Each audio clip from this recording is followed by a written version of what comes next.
King school گلیانہ میں خوش آمدید۔ جماعت پرینہم تاریخ 4 جون 2021 مضمون مطالعہ پاکستان سبق نمبر 2 عنوان تحریک پاکستان اور پاکستان کا قیام صفحہ نمبر 19 اور 20 ویڈیو نمبر 13۔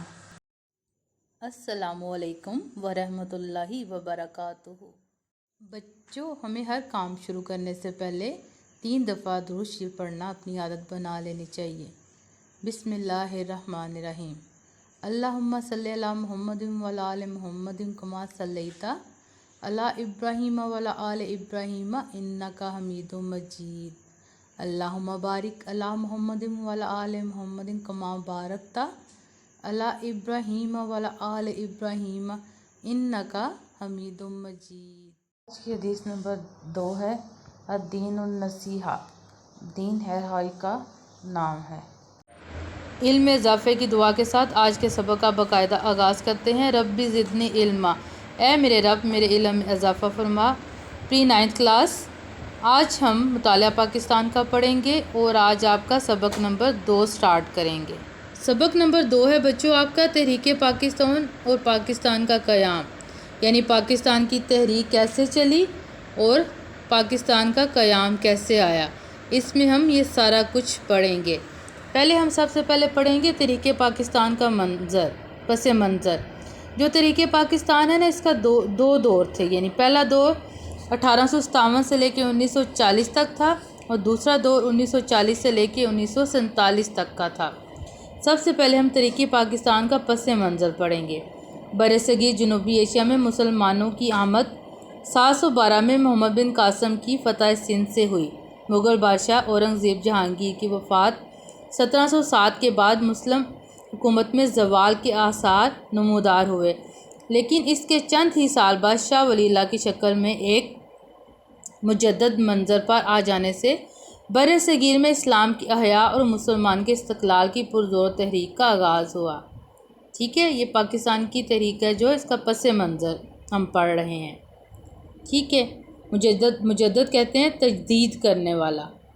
سیاسی سطح پر انگریزوں نے تجارتی ایسٹ انڈیا کمپنی کے نام پر اپنا اثر رسوخ بڑھایا۔ 1757 میں بنگال کے نواب سراج الدولہ نے انگریزوں کا راستہ روکنا چاہا، لیکن وہ بھی اپنوں کی سازش کی وجہ سے جنگ پلاسی میں شہید ہوئے۔ 1799 میں میسور کے حکمران ٹیپو سلطان کو بھی اپنوں کی غداری کی وجہ سے جام شہادت نوش کرنا پڑا۔ علمی محاذ پر شاہ ولی اللہ کے صاحبزادگان اور ان کی اولاد پھر ان کے شاگرد سرگرم عمل رہے۔ ان کے زیر اثر تحریک مجاہدین شروع ہوئی، جس کے امیر سید احمد شہید بریلوی تھے۔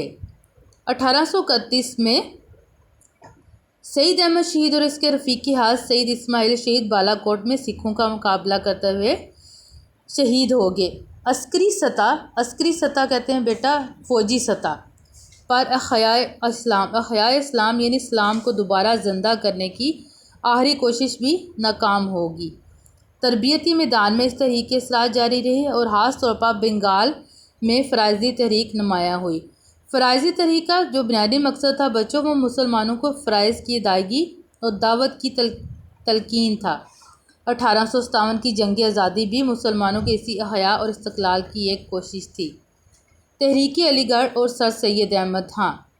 جنگ آزادی میں ناکامی کے ساتھ ہی برصغیر کے مسلمانوں کی تاریخ کا سیاہ دور شروع ہوا۔ مسلمان بحیثیت قوم انگریزوں کی نفرت اور انتقامی کارروائیوں کا نشانہ بنے۔ ان حالات میں سر سید احمد خان نے تحریک علی گڑھ کے ذریعے قوم کی رہنمائی کا بیڑا اٹھایا۔ سر سید احمد خان کی تحریک علی گڑھ کے مقاصد درج ذیل تھے۔ یہ ہم مقاصد پڑھیں گے تحریک علی گڑھ کے۔ نمبر 1 ہے حکومت اور مسلمانوں کے درمیان اعتماد بحال کرنا۔ مسلمان برصغیر کو جدید علوم اور انگریزی زبان سیکھنے کی طرف راغب کرنا۔ مسلمانان برصغیر کو سیاست سے باز رکھنا۔ آپ 17 اکتوبر 1817 کو دلی میں پیدا ہوئے۔ یہ سر سید احمد خان کے بارے میں ہم پڑھ رہے ہیں۔ آپ نے مسلمانوں کو تعلیمی، سیاسی اور مذہبی ترقی کے لیے عملی کام کیا۔ آپ نے اس بات کا اندازہ لگا لیا تھا کہ مسلمان تعلیم کے بغیر ترقی نہیں کر سکتے۔ 1859 میں آپ نے مراد آباد میں ایک اسکول قائم کیا۔ 1863 میں آپ نے غازی پور میں سائنٹیفک سوسائٹی کی بنیاد رکھی۔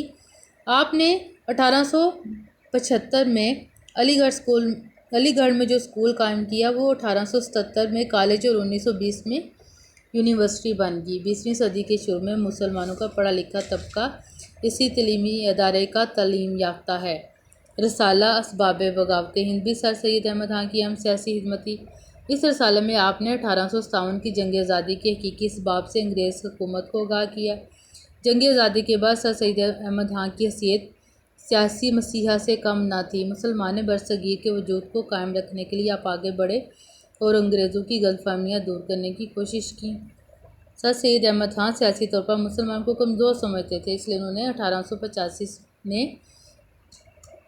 قائم ہونے والی انڈین نیشنل کانگریس میں مسلمانوں کو شامل کرنے سے روکا۔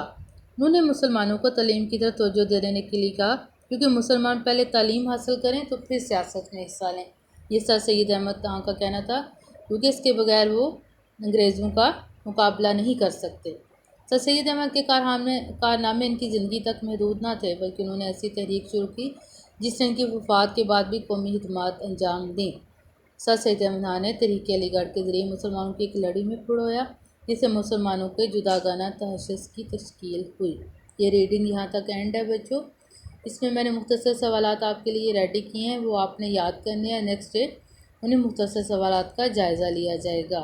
مختصر سوالات کے لیے آپ پیج ریڈی کریں گے۔ 4 جون 2021، سبق نمبر 2، جماعت کا کام، تحریک پاکستان اور پاکستان کا قیام۔ سوال نمبر 1 ہے، نواب سراج الدولہ کس طرح شہید ہوئے؟ نواب سراج الدولہ نے 1857 میں انگریزوں کا راستہ روکنا چاہا، لیکن وہ اپنوں کی سازشوں کی وجہ سے جنگ پلاسی میں شہید ہو گئے۔ سعید احمد شہید اور سعید اسماعیل شہید کب اور کہاں شہید ہوئے؟ سعید احمد شہید اور سعید اسماعیل شہید 1831 میں سکھوں کا مقابلہ کرتے ہوئے بالا کوٹ کے مقام پر شہید ہوئے۔ سوال نمبر 3، سر سید احمد کی تحریک علی گڑھ کے مقاصد کیا تھے؟ سر سید احمد کی تحریک علی گڑھ کے مقاصد درج ذیل تھے: حکومت اور مسلمان کے درمیان اعتماد بحال کرنا، مسلمان برصغیر کو جدید علوم اور انگریزی زبان سیکھنے کی طرف راغب کرنا، برصغیر کے مسلمان کو سیاست سے باز رکھنا۔ سوال نمبر 4 ہے، سر سید احمد خان نے تعلیمی حوالے سے کیا کام کیا؟ جواب ہے، سر سید احمد خان نے 1859 میں مراد آباد میں ایک اسکول قائم کیا۔ 1863 میں غازی پور میں سائنٹیفک سوسائٹی کی بنیاد رکھی۔ آپ نے 1875 میں علی گڑھ میں اسکول قائم کیا، جو 1887 میں کالج بنا اور 1920 میں یونیورسٹی بن گئی۔ سوال نمبر 5، سر سید احمد خان کا رسالہ اسباب بغاوت ہند کے بارے میں آپ کیا جانتے ہیں؟ سر سید احمد خان کا رسالہ اسباب بغاوت ہند سر سید احمد خان کی ایک اہم سیاسی خدمت تھی۔ اس رسالے میں آپ نے 1857 کی جنگ آزادی کے حقیقی اسباب سے انگریز حکومت کو آگاہ کیا۔ یہ مختصر سوالات ہیں بچوں، آپ نے یاد کرنے ہیں، ان سوالات سے آپ کا جائزہ ہوگا۔ آج کی ڈائری ہے، سبق نمبر 2، صفحہ نمبر 19 اور 20، ریڈنگ اور مختصر سوالات لکھنے اور یاد کرنے ہیں۔ یہاں پر آپ کو کچھ لنکس دیے گئے ہیں، ان لنکس کی مدد سے آپ اپنا پچھلا کام اور اس سے اکارڈنگ ویڈیوز حاصل کر سکتے ہیں۔ مزید معلومات کے لیے آپ ان دیے گئے 2 نمبر پہ رابطہ کر سکتے ہیں، office number, principal number. Thanks for watching. اللہ حافظ۔